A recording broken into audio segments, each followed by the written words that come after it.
Assalamualaikum warahmatullahi wabarakatuh. Selamat datang di channel YouTube Kisah Sahabat, kisah Islami penuh inspirasi. Zubair bin Awam, sahabat dan tetangga Rasulullah Shallallahu Alaihi Wasallam di surga. Zubair bin Awam adalah salah satu sahabat Rasulullah Shallallahu Alaihi Wasallam.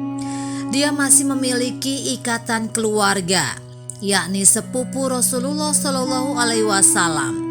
Zubair bin Awam bukan hanya dijamin masuk surga, dia juga akan bertetangga dengan Rasulullah Shallallahu Alaihi Wasallam. Zubair bin Awam lahir pada tahun 594 Masehi dengan nama Abu Abdullah Zubair ibnu Al-Awam, Ibnu Khuwailid, Ibnu Asad, Ibnu Abdul Uzza, Ibnu Husay. Zubair memiliki ikatan keluarga sebagai sepupu dengan Rasulullah Shallallahu Alaihi Wasallam sekaligus saudara ipar. Istri Zubair, Asma, adalah saudara kandung Aisyah, istri Rasulullah Shallallahu Alaihi Wasallam. Dikutip dari buku Sirah 60 Sahabat Nabi Muhammad Sallallahu Alaihi Wasallam oleh Ummu Aisyah, Zubair disebutkan sebagai tetangga Rasulullah Sallallahu Alaihi Wasallam di surga. Sebagaimana sabda Rasulullah Sallallahu Alaihi Wasallam, Tolhah dan Zubair adalah tetanggaku di surga. Sosok pemberani. Zubair bin Awam digambarkan sebagai sosok yang pemberani. Dia termasuk dalam golongan orang-orang yang pertama memeluk agama Islam atau as-sabihunal awalun. Zubair masuk Islam saat usianya baru 15 tahun. Sebagian penduduk Mekah mengenal Zubair sebagai sosok pemberani.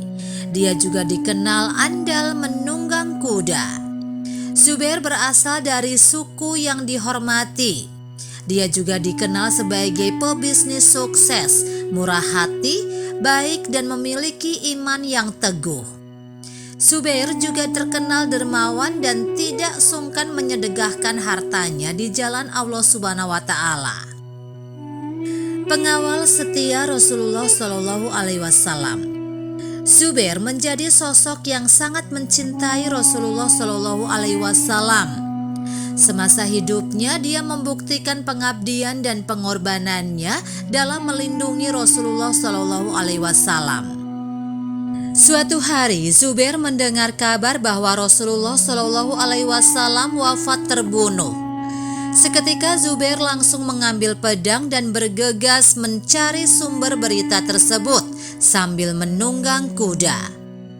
Zubair berjanji akan menghunuskan pedangnya pada orang yang membunuh Rasulullah Shallallahu Alaihi Wasallam. Namun dalam perjalanan Zubair justru bertemu dengan Rasulullah Shallallahu Alaihi Wasallam. Ketika diceritakan tentang kabar tersebut, Rasulullah Shallallahu Alaihi Wasallam kemudian mendoakan kebaikan untuk Zubair dan pedangnya agar selalu mendapat kemenangan. Rasulullah Shallallahu Alaihi Wasallam kemudian membanggakan Zubair sesuai dengan hadis yang diriwayatkan oleh Bukhari Muslim. Setiap nabi mempunyai penolong atau hawari, dan hawariku adalah Zubair bin Awam. Hadis riwayat Bukhari Muslim. Wafatnya Zubair sebagai syuhada. Semasa hidup, Zubair selalu membela Islam dengan mengikuti perang. Dalam buku Kisah 10 Pahlawan Surga disebutkan bahwa Zubair sangat merindukan gugur sebagai seorang syuhada. Setelah Utsman bin Affan wafat, terjadilah perpecahan di kalangan umat muslim. Saat itu terjadi perang Jamal atau perang unta. Zubair berhadapan dengan Ali bin Abi Thalib. Ali kemudian mengingatkan Zubair dengan pesan Rasulullah Shallallahu Alaihi Wasallam. Wahai Zubair, bukankah Rasul sudah pernah mengatakan bahwa engkau akan memerangi Ali dan engkau termasuk golongan yang zalim? Mendengar kata-kata Ali ini, Zubair tersadar dan langsung meninggalkan medan perang. Sayangnya seorang prajurit Ali bin Abi Thalib yang bernama Ibnu Jurmus justru membunuh Zubair ketika dia sedang sholat. Kabar terbunuhnya Zubair ini disampaikan ke Ali bin Abi Thalib. Kemudian Ali berkata, "Sungguh aku telah mendengar Rasulullah Shallallahu Alaihi Wasallam berkata, berilah kabar buruk kepada orang yang membunuh Ibnu Syafiyah, maksudnya Zubair, bahwa dia akan masuk neraka." Setelah melihat jasad Zubair, Ali bin Abi Thalib kemudian menangis sambil menciuminya dan berkata, "Demi Allah, sungguh dia adalah pedang Allah yang selalu membela Rasulullah Shallallahu Alaihi Wasallam." Zubair meninggal pada tahun 26 Hijriah. Dia dimakamkan bersebelahan dengan Thalhah bin Ubaidillah.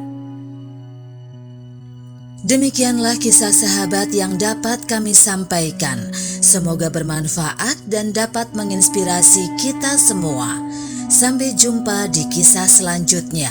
Terima kasih. Wassalamualaikum warahmatullahi wabarakatuh.